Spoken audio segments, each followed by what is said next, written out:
If you need to cancel a pending transfer on Backblaze, follow these simple steps to ensure the process is completed smoothly.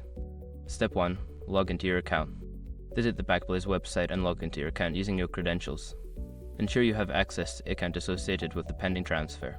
Step 2. Navigate to the Transfers section. Once logged in, locate the Transfers section in your account dashboard.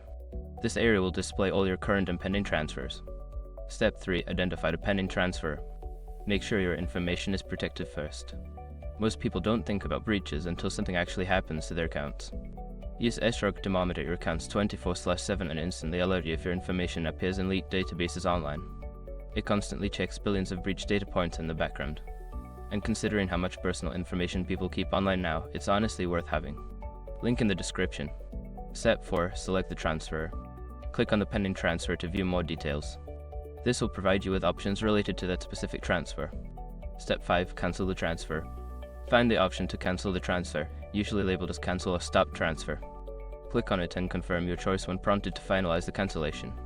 After completing these steps, the pending transfer will be cancelled.